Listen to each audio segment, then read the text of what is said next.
you always believed like your life is unfair to you. You always believed that it's just other people's good luck that they are able to have friends, have families, have good salaries, have houses, have cars, have joy in their life, and you just believe like you don't deserve that somehow. Or you think that you deserve that, but there is something deep inside you that says, no, you should suffer. You don't deserve to be happy. You don't deserve to experience joy. You don't deserve to be treated fairly. This voice inside your head is actually your inner critic. This inner critic acts out of the set of belief systems that were installed in you when you were a kid. And since you understand that, you actually try to find on YouTube different information. You listen to different gurus, different self-help coaches to actually understand this belief system thing and maybe change that.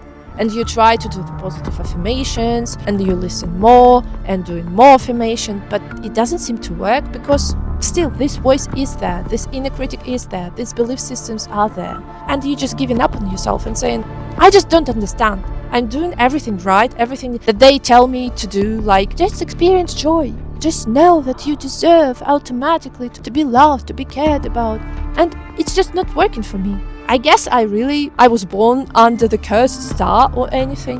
But the thing is, working on your belief system is not just setting affirmations. It is a much deeper work that actually includes a lot of healing. And without that, well, the results may be quite interesting. So in today's conversation, if you have 10 more minutes, we can discuss what is belief system, where it comes from, how we can work on it, how we can change that, and how it actually influences our whole life and forms the whole perception of our current reality. Hello, my name is Sophie from Co-Awakened, and here we learn how to recover after abuse and reconnect with our emotions in order to feel alive again.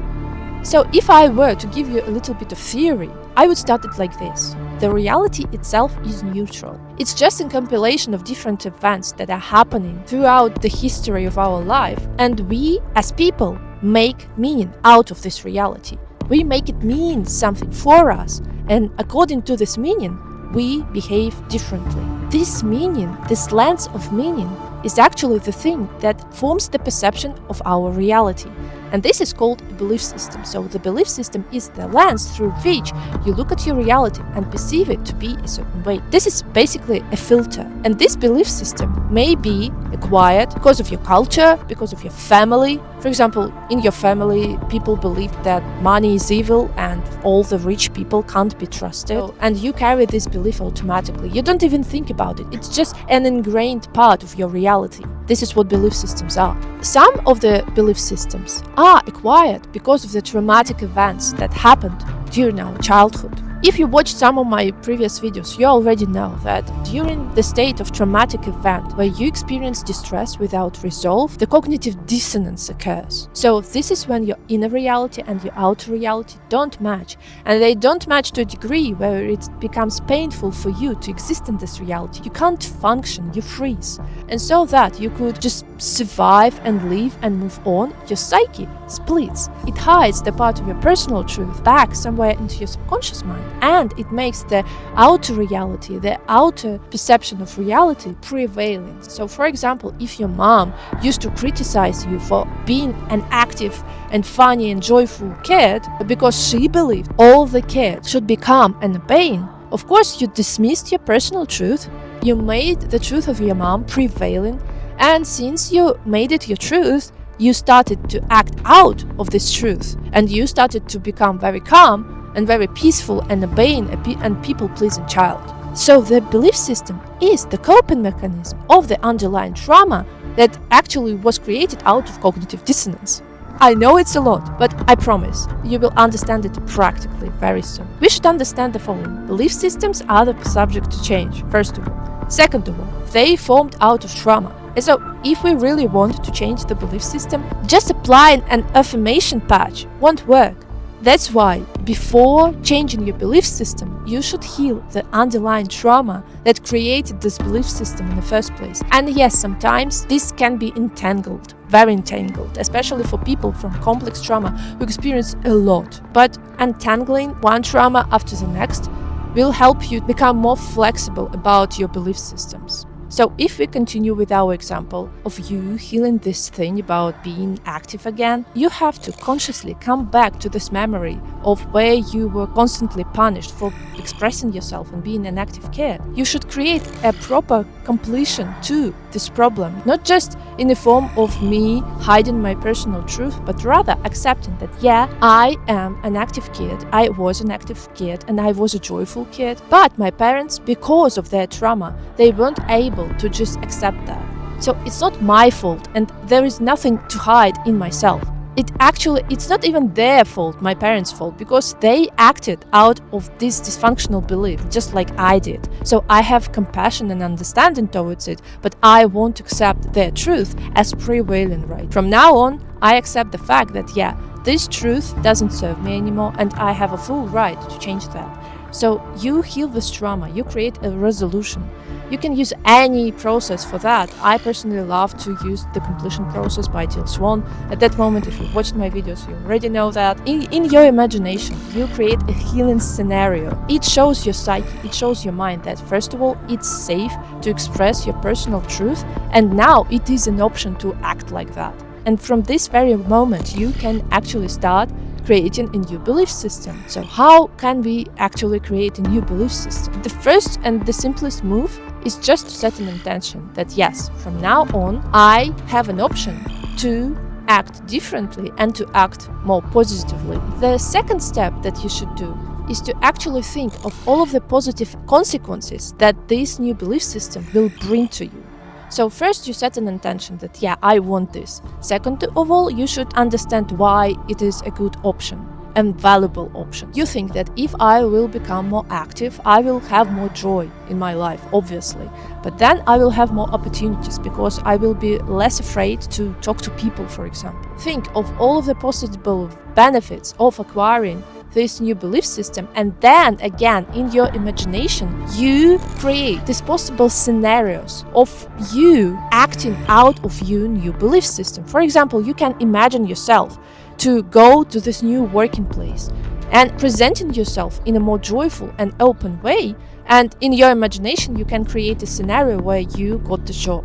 Or you can imagine like you were very shy, and for you talking to people, to random people, feels very scary, and you imagined that you entered this coffee shop and for the first time you started talking to barista while she's doing coffee for you. And so you had a very nice chat, and so you acted out of your new belief and it created this new result. And you should actually somatically feel this joy of acting out of this new belief system.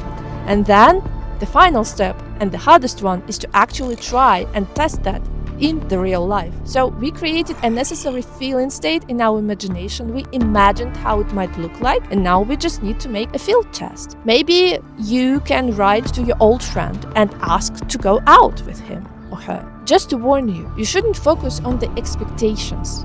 You should focus on this new feeling state that this new belief system really gives you. It's not about the outcome, although I know that we actually do this belief system work in the first place to get a proper outcome for our life. But for now, we should abandon the outcome for real. It will prevent you from installing this new belief system in a proper way. Because what we did, we changed the whole self-perception and we changed the whole feeling state in our body. And the feeling state is actually what forms the perception of our reality.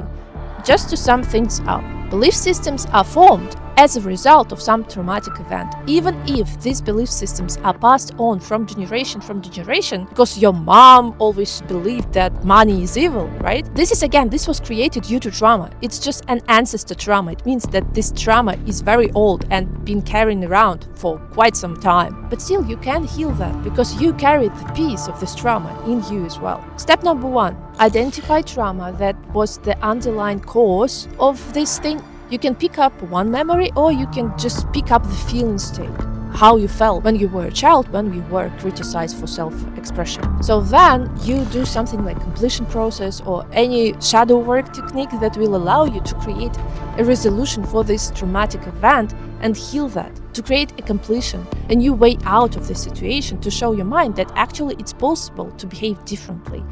Then you identify your old pattern of behavior and set an intention for yourself that yes, the old option is there, but I want to use a new option that was created thanks to healing.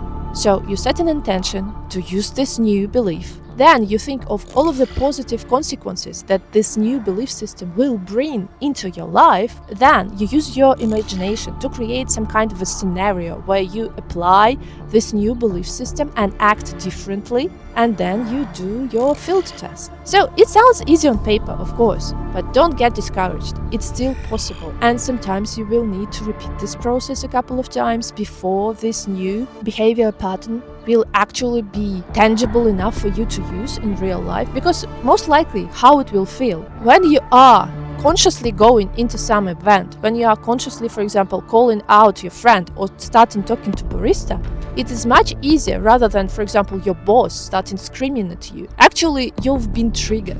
You've been triggered to really test how rooted your new belief system truly is. And so in this moment of triggering you, it's not as if you will automatically fall for this old pattern of abandoning your personal truth. No, you will have this pause. And in this pause, you will have an opportunity to think of, oh, yes, I'm about to slip back into this dysfunctional pattern because my boss yells at me, but at the same time, I don't necessarily should act like that. I have another option. I have this new option of actually standing up for myself. You are at the choice point, how you should act. And maybe for the first few times, you will act in an old way, but still you will become aware that, oh, yeah, I slip back into the dysfunctional pattern again. But all right, at least I am conscious of that. Our minds need some time to catch up with this new reality that we are trying to create. Try to be as compassionate as you really can. But then the more you practice that, the longer the pause will be, the louder the inner voice that will tell you that you can act differently will be. And so you will be able actually to finally act differently and see different results, which is amazing. Because once again, in a nutshell, belief systems are just like a lens on a camera. So the camera itself is neutral. It's the lens that actually gives us some kind of a picture of reality. And so this lens can be wide, this can be narrow, this lens can be broken, this lens can be distorted, dusty, greasy. The more dirt, the more dysfunctionality you remove from the lens, the clearer it becomes. The more conscious you actually becoming of the fact that, yeah, I can regulate the angle of this lens. I can actually focus more on something that I prefer. That's why I really hope that this video helped you to feel a little bit more confident about your life and your reality, and the fact that you actually can influence your life through changing your belief systems. And now you know what belief systems are, how they're formed, and how we can change that through a very practical step-by-step list. But anyways, I will be waiting for you on this channel every Thursday and Sunday in order to discuss more things about your personal identity, safety, emotional safety, and how to make your reality more safe through changing your belief systems. And for now, don't forget, changing the belief systems is such an important step on your healing journey, because you become this one huge walking, talking coping mechanism, and you need to untangle that. You need to clear your lens in order to actually be able to enjoy the picture of your reality. The reality that, yeah, maybe not something that you would love to have, but still, every piece of reality, every piece of nature deserves admiration. And your life deserves admiration as well. It's just we need to clear the lens a little bit.